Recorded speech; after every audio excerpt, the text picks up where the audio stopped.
Hey everybody, welcome to another episode of Two Dads One Car where we talk about modern fatherhood. My friends, I'm bringing into the car a dear friend of mine. His name is Riti and he is a father of two. He has a daughter who is about to turn 16 and then a son who's around 12 years old. And so he's a little further along in the parenting journey than I am. But what I love about Riti is that he is the quintessential Renaissance dad. Like, I find that he's very fit, probably sporting a six-pack underneath his clothes. I'm not going to ask him to take his shirt off, but he's fit. He has a very successful career right now in sales, especially in one of the more well-recognized food distribution companies of the world. He's also a very present and intentional father, and so I can't wait to dive into this with him. And I'm going to be picking him up very shortly. We're going to grab him in Port Moody and drop him off because he's playing beach volleyball tonight, which is amazing. And so with that, we'll chat with him very shortly. Cheers.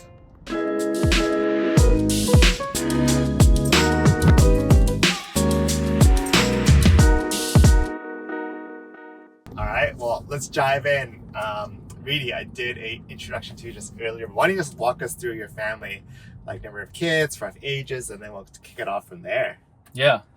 My name is Riti. For those who don't know me, which may be most of you, I have a daughter that's 15, turning 16 in a couple of months. Her name's Nina, and my son is 12. My son Kenzo, and I live here in Port Moody. Typical suburban family guy. Well, there's more than the typical. I mean, I was joking with you earlier, but you are the quintessential Renaissance dad here, man. And I'm actually really glad to have this. This has been like in the works for a while. You and I talk on a weekly basis as part of a mastermind, and so to do one-on-one about fatherhood, it's going to be a ton of fun. One thing I wanted to dive into first for you, what is like an unspoken truth about fatherhood? I mean, you are 16 years veteran here, and so I'd be curious to know what comes out from your perspective. What's like unspoken that hasn't been shared as widely, just from your perspective? Oh man, that's like that's a. Dude, we only have an hour for this. That's a can of worm. I would say the biggest thing in fatherhood, and I'm still young and still an amateur. I consider myself an amateur. In all of this is trying to find moments of joy and flow in parenting and being a husband and being a father is I think as I get older and things become more busy, I think that's very important to me. And in some sense, my decision is determined by, does this bring me joy? Does this bring me flow in what I'm doing? So I think for those who are just starting out or those are in the midst of it, it's important that we find moments of flow or joy, whatever you call it, in everyday life, because it's freaking tough, man.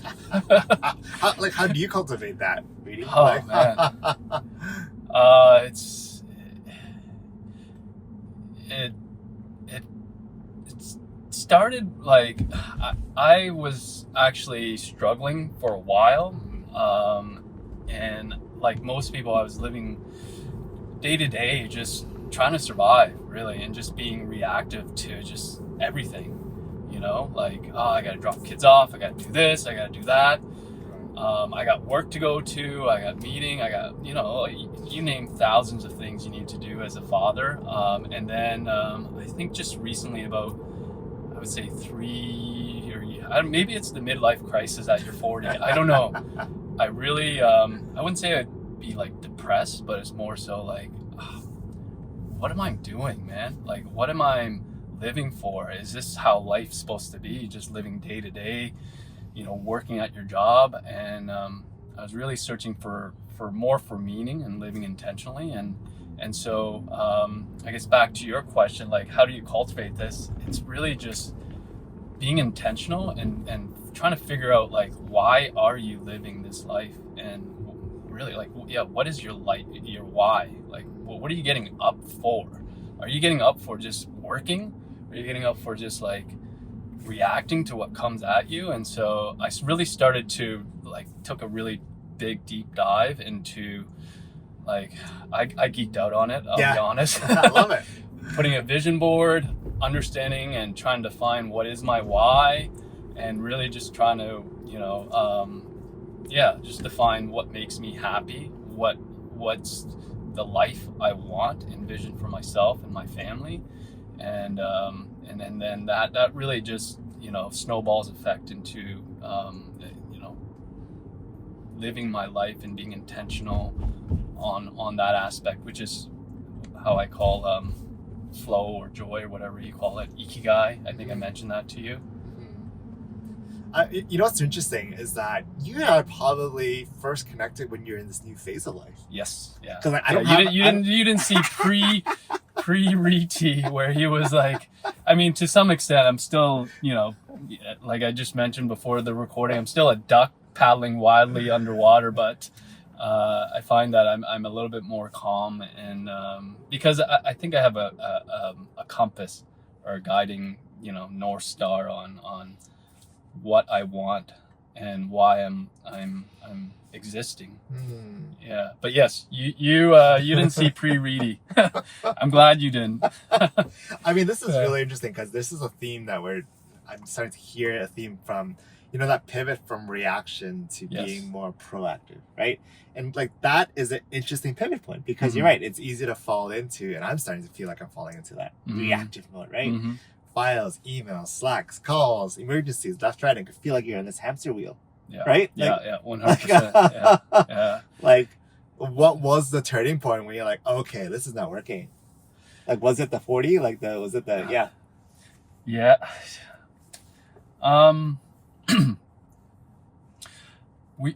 We really need to define our success.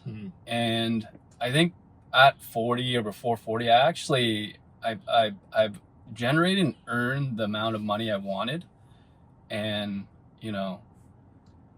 I've accumulated properties and I guess investment that I wanted, and I have a job that's flexible, but I wasn't happy.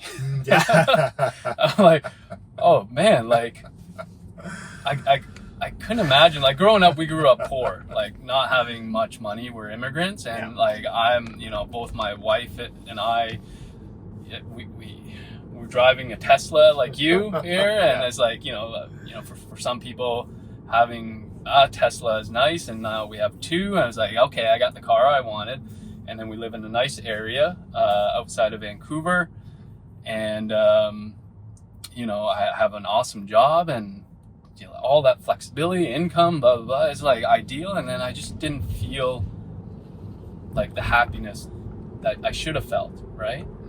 And so I really had to look at, look inside on like, why do I exist? Why am I living? And ultimately it's, I didn't have much meaning and intention in my day-to-day living. And yeah, maybe it's the turning 40 to really have you reflect on, why.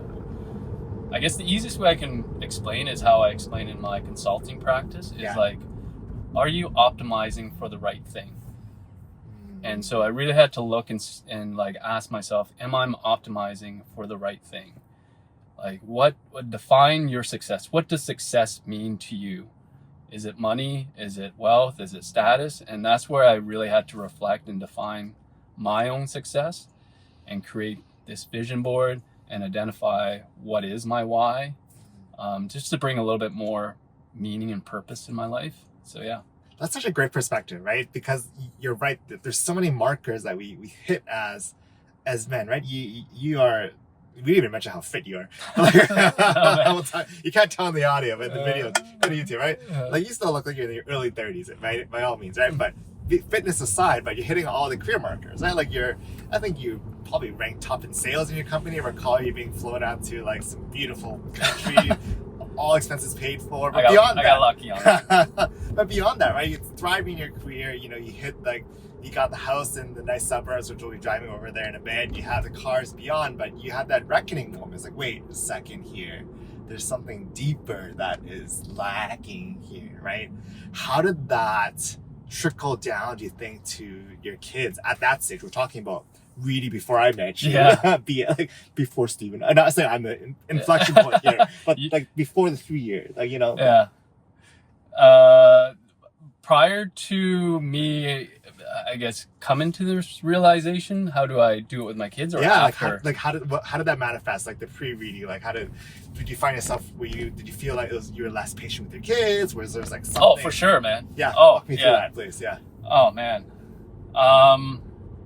Yeah. I think, you know, prior to pre-reading, and I'm still a work in progress. But before, it was, like I mentioned, it was a lot of reactive parenting, and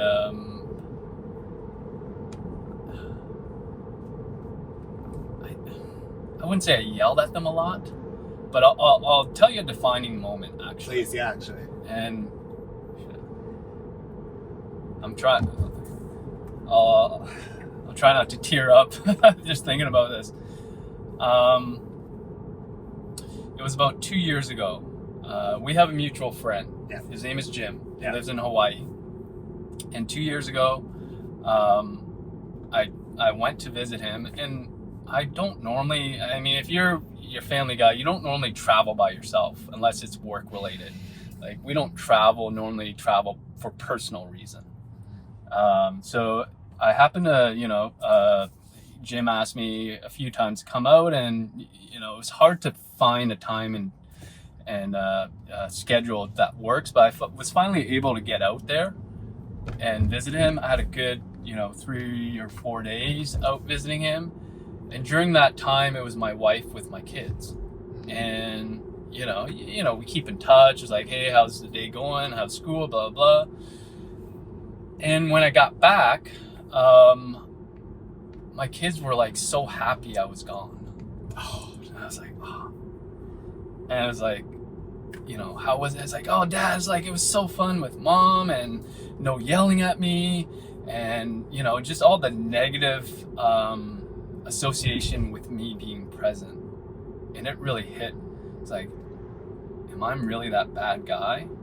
Do you, like, you know, associate me with negative? And so that's like kind of the catalyst in how I like change my approach on parenting, because I was always the bad guy, you know. I was the one that was, do your homework, or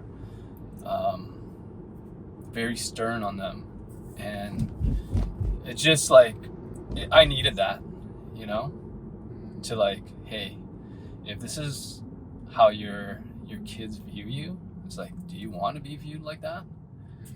And so now, my approach is more like, how can I be a better father, a better leader, and have a more positive association, you know? And that's kind of, yeah. No, thank you for sharing that so deeply, because I mean, that's such an interesting moment, right? Because you stepped away, you came back, and you're like, whoa, wait a second here, right? That detachment, and I think probably your daughter and your son were like, what? Daughter's probably entering high school, and your son was like in the midst of elementary school, right? So still like formative times. Yeah, right? exactly, and yeah, and that's I you know, for the fathers listening, you may be like one of the bad guys, and I actually used to pride myself in being the bad cop. You know, I'm like, yeah, like I wore it like a badge of honor. It's like, because my dad was he is similar to who I am. I see like a lot of myself in my own father, and you know, looking back, I'm glad Dad did what he did. He was the breadwinner. We knew that, you know, any circumstance he would help us get out, but there was some negative attachment that came with him. You know, he was not flexible. He was the bad cop, of course. He wasn't there for emotional support. Like, you wouldn't go to him and talk to Dad, right?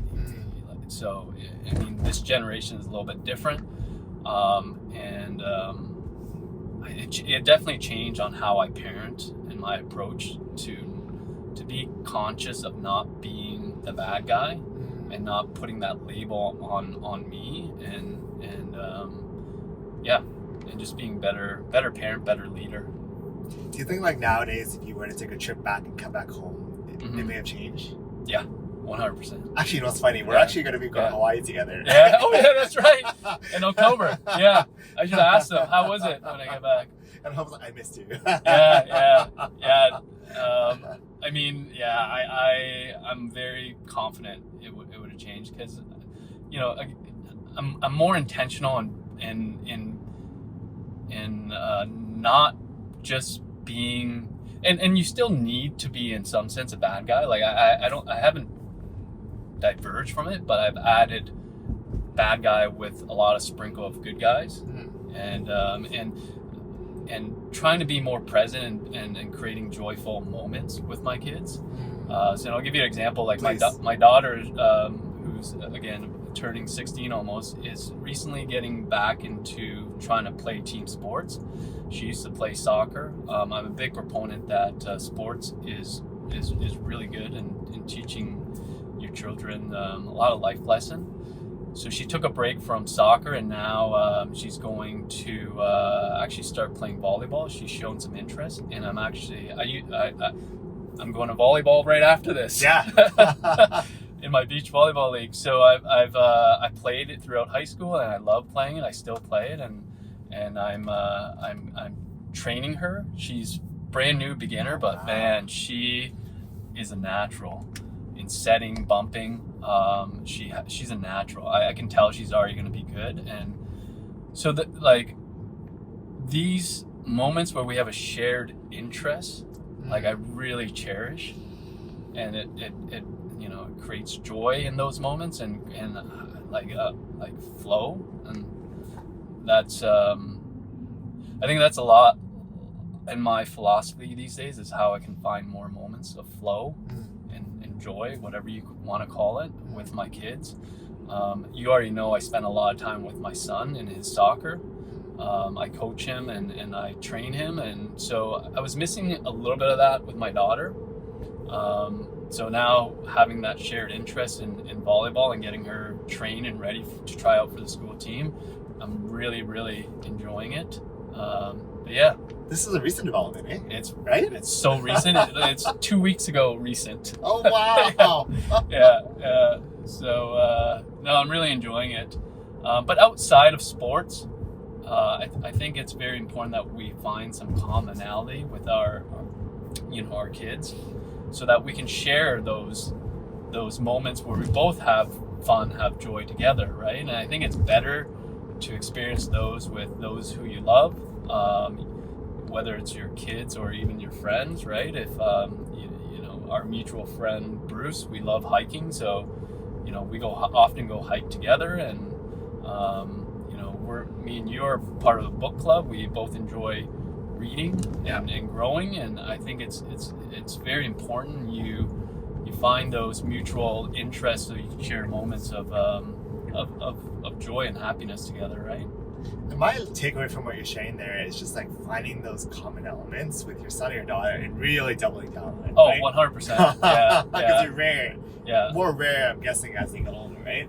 It is more rare as they get older, because like my daughter now is, she's, when we go on trips, she doesn't want to go on it anymore, right? She has her own group of friends, and like, you think about it, we really from when our kids are born to when they leave the house, we have maybe we're gonna live to 80, 90, let's say. We really only spend like technically 25% of our life with our kids. Yeah. And then even worse, when you start to realize it, like me, like a couple years ago, 5 years ago maybe, I only have like, of that 25%, I only have that 5 or 10% left to spend with them before my daughter's off to university. She's going to be on her own and getting married or whatever she chooses, right? So the amount of time I have with my kids are limited, And if I work backwards to, you know, my daughter now, she's going in grade 10. So I really have 2 years, 3 years maybe left on really like family home time with her. Because once she's off to university, she's in her own study, in her own world. So that's 3 years with my daughter, and my son is about 5 years. So this is like, you know, when you kind of break it down to that, like I don't have much time to really spend time with them like I do now. This is kind of like the prime. Oh, this moment, is right? huge prime. Like, yeah, I'm actually very grateful I've kind of realized that before it's too late. Because I know pre-Riti was like, let's get them to university, and then I'm gonna like take a sigh of, or get them to university, and then I'm free. Yeah. Like I'm done. Like my job as a parent is done. But now, like I really don't want to speed up to them going to university. I want to enjoy this as much as I can. You know? And I think often as a parent, as a father, you really like we're chasing the target but not enjoying that journey. And then once we reach the target, it's like, what is this all for? We just missed out on the best part of that was the journey, not the target, right? And like, so I've like I said, I've kind of flipped my way of thinking in the last couple of years. What I glean from that is like kind of we're rushing to like fast forward, right? I mean, back in the day with VHS, like tapes. Like now you just skip songs. yeah.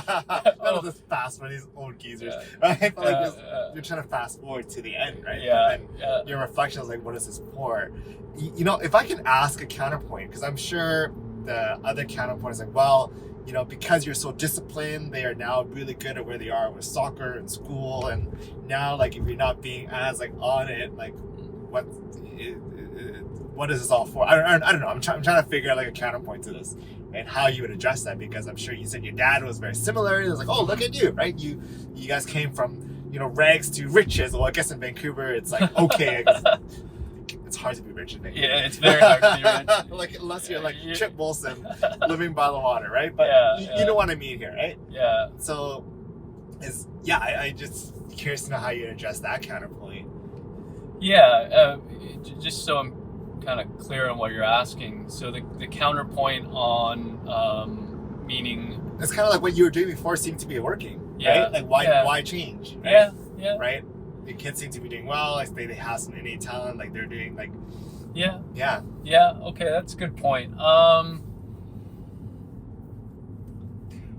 When it's all said and done, like you look back, right, and going back to, you know, my realization, it's like, what was the purpose of your life? Like, why are you living? Are you living just to get by, just to get a house, get property, get wealth? Like what is the why behind everything? And until you start to like, as a kid, I would like, you know, if you told Riti at like, you know, 10 years old that, hey, you're gonna have this much wealth, you're gonna have this many assets, this great paying job, all this, I'd be like, man, you made it. That's success, right? And so like when you reach what most people define as success, right, and you don't have like a meaning behind it and no like I don't know, like no meaning, and it feels empty, you know. And so you know, that's the same thing as I look at in my coaching practice or consulting practice. Like what are you optimizing for, and what does success mean to you, right, in a business, and then I use it in my own life, right? So like I'll give you an example. Most business in my industry, which is restaurant, they get into business, and you know, like every business, they want to make money, right? But are you optimizing to make money? Because money is is just, an enabler of freedom, an enabler of, to buy things you want, an enabler of, people think money will allow them to go on trips, travel and stuff. So it's just an enabler, but it doesn't, and it's a cliche, money doesn't buy happiness. Well, the reason why is that cliche is because money isn't equal to happiness. Money is just an enabler, right? And so a lot of business owners get into business to make money, and they're optimizing for money, right? And if it's what you're optimizing for, then good. But are you going into is that all you want out of life, right? And so if you're looking at optimizing for happiness or joy, and that's why I call my framework the business of joy, and you're optimizing for that, then when you get to that level of success, you actually feel more happy, because that optimization isn't for that money, that car, that more locations, growth in the company. You're actually optimizing for joy, which then feels deeper, and you feel more meaning, and you feel more connected, right? And so going back, actually, the article you wrote that we've discussed about, right? Sure. I think if that optimization in a business is about sales growth, then you're setting the wrong culture in your company, where then you have, the bad actors that are, doing things for the wrong reason, if you know what I mean, right? And they get away with it because, they're higher up in the leadership, or they have a higher status. And so as a company, if you're optimizing solely for money and profit, then you're going to turn a blind eye, right? And, it's kind of relates to your own personal life is again, the constant, theme is what are we optimizing for? Because that sets the culture in our family, sets the culture if you're a business in the business. There's two, as you're speaking here, there's two takeaways and themes I'm gleaming from what you're sharing, right? Again, what are we optimizing for, right? Are we optimizing our children to hit all these markers in their own lives and walk through that same path and yet feel the emptiness, right? That's sure, if that is the optimization, but maybe your kids hate you at the end of the day. Yeah. Did you know, is that really worth it, right? Yeah. 100%. Right? It's not black and white that. If that is that what you're optimizing, that's the first one. But the second one as well is this. We've been kind of diving into this a bit here and there, but the science of joy, right? And the theme of joy, and how you've been starting to interweave this in your consulting, in your work, in your family, right? And I think you're seeing the fruits of that starting to show. 100%. No, it's something that I've been thinking about for the last couple of years, right? And not only applying joy and ikigai, or whatever you call it, into my own life, but also in business practice. I don't know if you know this about me. COVID hit, and I decided to start my own tech company. Yeah. It's had this grandiose vision of building a unicorn tech company, and building this platform where I can help restaurants and business owners to track their profitability and all this stuff, right? And so, my goal was to make a lot of money. I'll be honest, right? Yeah, of course. It's hey, I'm gonna make this tech company. And so I was I hired developers, I hired designers, and worked on it remotely while carrying another full-time job. And my marriage took a toll, because after work I would have dinner, and then evenings I got to get on the call with my developer and designers, and I'm hemorrhaging money during COVID. Thankfully, I was fortunate enough to have money to be able to put this down and put almost put my chip in. It's hey, I'm going to develop this, and this is going to be a huge success. Fast forward, it flopped. Yeah. I lost a lot of money, and I just cut, I just cut my losses, and I went in it for the wrong reason. And success to me at the time was making a lot of money. And if you look at first principle and peel back, why do people want to make a lot of money? And like I mentioned earlier, it's an enabler. Well, the reason why I want to make a lot of money is to spend more time with my family, to do stuff that, bring us joy, to spend more time with my friends and do cool things that I can afford. But if by going into that business and getting, divorced because it just put a strain on your marriage, and not spending time with my kids because after work I'd spend working on it in the evening, it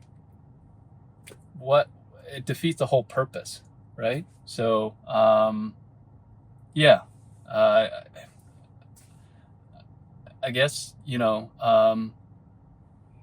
for me it's a life lesson, learning that you really got to truly understand and be clear on why, and ultimately we all do what we do for work or for whatever, just to find happiness and joy, right? So that's a really interesting lesson that you picked up from that, right? And maybe it's great that you kind of learned it, quote unquote, early enough and you had the resources to, right? Because it maybe shifted you on this path, wait, what is this really for, right? And I think that is the deeper question that we always ignore, or we think about it, we hear about it in books and quotes, but the fact that you felt it viscerally, right? I experienced it. It's my marriage was, wasn't going well, and it's if let's just say hypothetically, if this was a success and it ended up, we got divorced, I don't see my kids often, then why did I go into this business? It was for the reason of actually spending more time with my family, doing stuff with my family. The result was the exact opposite of why I wanted to go into this, right? And so I didn't clearly define my success. And I think a lot of people who go into business, a lot of people in general, success is tied a lot to money. And I think if we peel back the onion and say, well, why do we want money? And it's more so it's just an enabler. It shouldn't define success. This reminds me of a recent video I watched with Hassan Minhaj and J.L. Collins, who is known for writing the book Simple Path to Wealth, right? Oh, okay. And there was a middle of the interview where Hassan is a comedian, right? So yes, he loves to press for fun. And he's how much money you got, right? Because J.L. Collins is known for the FIRE movement, right? Yeah. And J.L. said, I don't know if you saw this one, but he said enough, right? I have enough, right? It's what is this all for, right? You have enough to have the lifestyle I'm looking for, right? Yeah. It's not this number, right? What is this all for? And this notion of feeling enough. So I actually did a calculation on that. Did you? Yeah. I geeked out on it. Yeah. And that depends on each person, right? It 100% depends on each person. And I think I challenge everyone to just do a quick rough math if you have to. Or if you turn this way, you can kind of go up. Yeah. Do a quick rough math on what is enough. And I think that's, you bring up a good point, because most people don't even actually think about what is enough. Yeah. Most people look at I want to be a millionaire or billionaire or whatever it is, without knowing, do you really need that much to get to the lifestyle you want that will make you happy? And to some people, enough might be just minimum wage, because I heard an interesting thing a while back, is happiness is the gap between what you want and what you have, right? If what you want and what you have is close to each other, that's happiness. And if what you want is to live in a tiny house, to not have a car, to be minimalist, that is happiness right there. versus someone who like wants to live in a mansion, blah blah, blah, but they work in like, you know, an average wage job. They'll never be happy unless they close that gap, right? So, you know, either you make more money or you reduce the what you want, right? So, you know, when I did the calculation, I was like, you know, here's my lifestyle. Here's what, you know, I want to travel every quarter and go to a place that, you know, I can enjoy something new or some place where I like to go. So every quarter, how much does that cost me, right? And just, I think it's roughly about 13 grand, flights, hotel, food, and all that stuff, 13 to 15, I think. And so if I travel four times a year with the expense I have, and all that stuff, I kind of define like enough for me is like 1K a day, which works out to be roughly about 365K, right? And that's not, I mean, for some people it's a lot, but for what I'm thinking, that's not unattainable realistically, right? And so, you know, we all strive to make millions of dollars or whatever it is, and really we don't need to hit that $1 million if you define what is enough for you, like you said, right?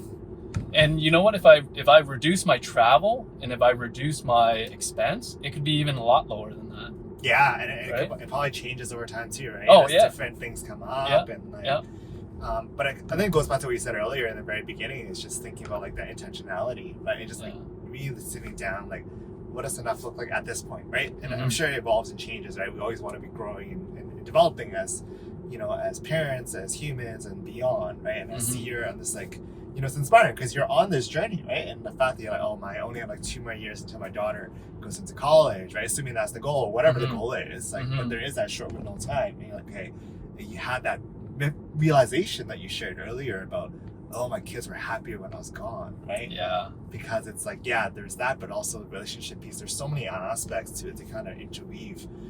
If I could do a callback to earlier, if you don't mind. Yeah. Because it's all a good way to tie it all in together.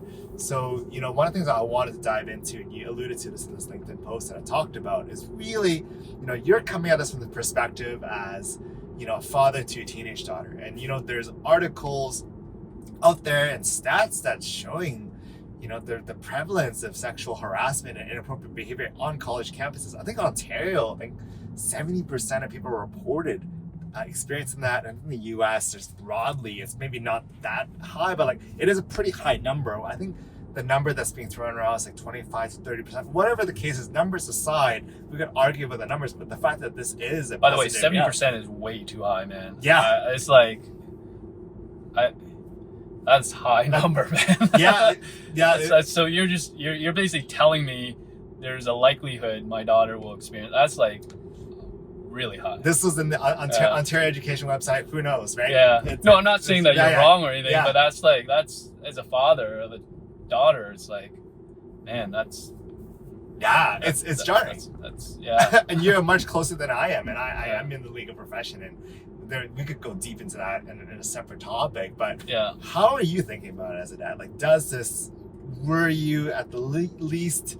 Are there ways to, I don't know, I'm not at that stage yet, but I'm sure there's listeners who are thinking about this and haven't really been vocalized it. So love to get your take, you know. Yeah. Unless you're planning to be there at like every like orientation. I'm gonna send you. I'm gonna come out and it's funny. It's just like flashback of Bad Boys. I don't know if you remember, like Will Smith and his partner had was when his daughter had her boyfriend, and they like meet up and like trying to intimidate the boyfriend. But no. It's you know, I have thought about it.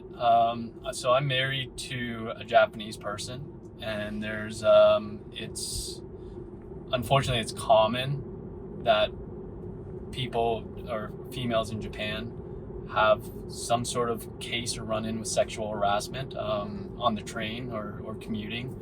There's actually a term called jikan, which are the like pervs that, you know, touch other females or whatever it is. So it is I am aware and I'm conscious on like how do I help my daughter navigate this, as well as you mentioned, like even in North America, there's in the workforce, right? And the best way I can actually explain it is a story that happened when my then girlfriend, now wife, visited my parents for the first time. And we talked about like my sister, who was at that time traveling to Korea right after university, all by herself. And I must have told this story like many times. But my wife, then girlfriend, asked my dad, because she was in Korea, I was like, hey, like, aren't you worried that my sister's name is Bopa? That Bopa is in Korea. She's a female. She's all by herself. And my dad was like, of course I'm worried. Like, as a father, I'm worried. But I trust that I've given her the right tools to navigate any situation she encounters, right? And I think that's how my approach for Nina is like, have I, like, our job as a father, as a parent, have we given our kids the right tools so that when they do leave the nest and go into the real world, they're capable of navigating whatever life brings to them, whether it's as a female, sexual harassment, whether your work dispute or whatever it is, right? You've given the right tools for them to handle that. And I think that happens a lot at the dinner table, a lot being present and being with them. Like, I was just riding in the car from my son's Kenzo soccer academy today, right? And we had a lot of chat, and I actually, that's why I enjoy doing these mutual interest thing with my kids. Yeah. Is I get to be in the car with them, and then we get really good personal one-on-one time. And so like these moments where I'm in the car with him and we're just like, hey, how was your soccer camp? What did you do well? What do you think you could do better? And then we talk about like life in general too. And just having those chats, whether it's at the dinner table or whether it's a car ride to and from games or wherever you're going. If you guys are going to do hiking together as a daddy-daughter time, whatever it is. And I think those are the times and the opportunity for us to capitalize and have that conversation and give them the right tools so that when those happen, it's like, hey, like they're capable of handling it, right? Yeah, there's something you said there about the tools part, because there's only so much that we can control in our own realm, right? But right. What are the tools? What are the things? What are the aspects? Whether it's martial arts or like that, beyond that, but like it's also like the models, role models, sticky situations. I mean, as there's this. I don't know if this is true or not, but I feel like by the time my daughter turns 12, she's gonna stop listening to me. It's like, what does that look like on your end to give like Nina those kind of tools, or like how did you? I don't know. I'd be just curious to know how these conversations could look like, or maybe it's a matter of like establishing that trust, right? Yeah, it's a hard question, really, and also if you don't have an answer, that's fine too, because. I think we're all trying to figure this out together, which is kind of why I really wanted to riff on this with you, right? Yeah. There's someone that I trust who could really dive into this with me. So, yeah. Yeah, I mean, I'm still trying to figure it out. I think if I can model myself to be an example, I believe she's gonna be attracted to someone that I model to, right? So if I'm, as a father, a kind, generous and understanding person, I hope that she looks and seeks for someone who is kind, understanding, and does good, right? Someone who she respects, she's going to look for someone that she respects. And it also how I treat my wife, right? Like, if I treat my wife with respect and how I want her to find a partner that treats the same way, honestly, I got to model the same way, right? Because I think, and that's the vicious cycle of bad behavior, and your daughters or your son being either attracted to their spouse with that behavior, or acting in the same behavior. And just like how I act similar to my dad, I think I just, you just naturally through osmosis and being around them, you're gonna act the similar way. So I think myself as a father and as a husband, being intentional on how I model would help her. And this is not to prevent her. It's just reduce the probability of her finding a partner or being in a situation where, it can be challenging for her, right? So, yeah, I hope that answers your question. I mean, that's really well said there, because you're right. We do subconsciously model or like fall for how our parents treat each other, or like the people they're attracted to, and that type, right? And it's pretty funny because as I think back about, the people that I'm attracted to, like I really looked up to my aunt. Like she was someone that I was like, this is someone I really admire, the way she approaches life and her attitude, right? And so funny enough, I think, all my exes, we never really got along as well. But when I met Michelle, my wife, I'm like, oh my God, you have the same kind of like, that kind of swagger element that my aunt has. Yeah. So I'm like, I'm attracted to So you're going to associate, that positive element of Michelle to your aunt, right? Yeah, because I this is someone that I admire and respect. My mom was great, but like she was too much. She was nagging me too much, right? And so like any exes that nagged, I'm like, I just like. It's like marrying my mom. Exactly. Right? Yeah, for sure. Right, but you're saying like just on modeling, right? In terms of like how do you act in tricky situations, and of course we kind of control all situations, but there's a deeper layer of osmosis. But man, I mean, this stuff is hard though, right? Like it keeps you in check, keeps me in check, right? It's like, man, am I like, am I setting a good example for my kids, right? So I think being mindful of that is huge, because I mean, at the end of the day, as parents, we want the best for our kids, and I think you increase the probability of having what's best for your kid by being the person that defines that what's good as a father, what's good as a spouse, what's good as a friend, what's good as a person. And so I mean, there's a saying, the apple doesn't fall too far from the tree, and I really wholeheartedly believe that, whether it's genetic or through a learned behavior. It doesn't fall too far from the tree. And you're putting in that hard work now to kind of grow the tree and adjust it in different ways, right? Yeah. And we're always growing. And I'm sure, like, we just talked about your dog, but even your son, I'm sure he's modeling what you're doing too, right? 100%. Yeah. For good or bad. Both of them. I mean, like, it's funny because Kenzo is such a kind person, man. He's like a good heart guy. And there's an advantage and disadvantage in sports, and he's big into soccer right now, where I have to like train him to be the opposite when he's on the field. Because in life, being kind and being a good person is very good, but sometimes in sports people can take advantage of it. I guess in life the same way, right? And I really have to like people have tendency of one way or another, and his tendency is more to be sharing and kind, and that I have to teach him, hey, it's okay to hold on to the ball.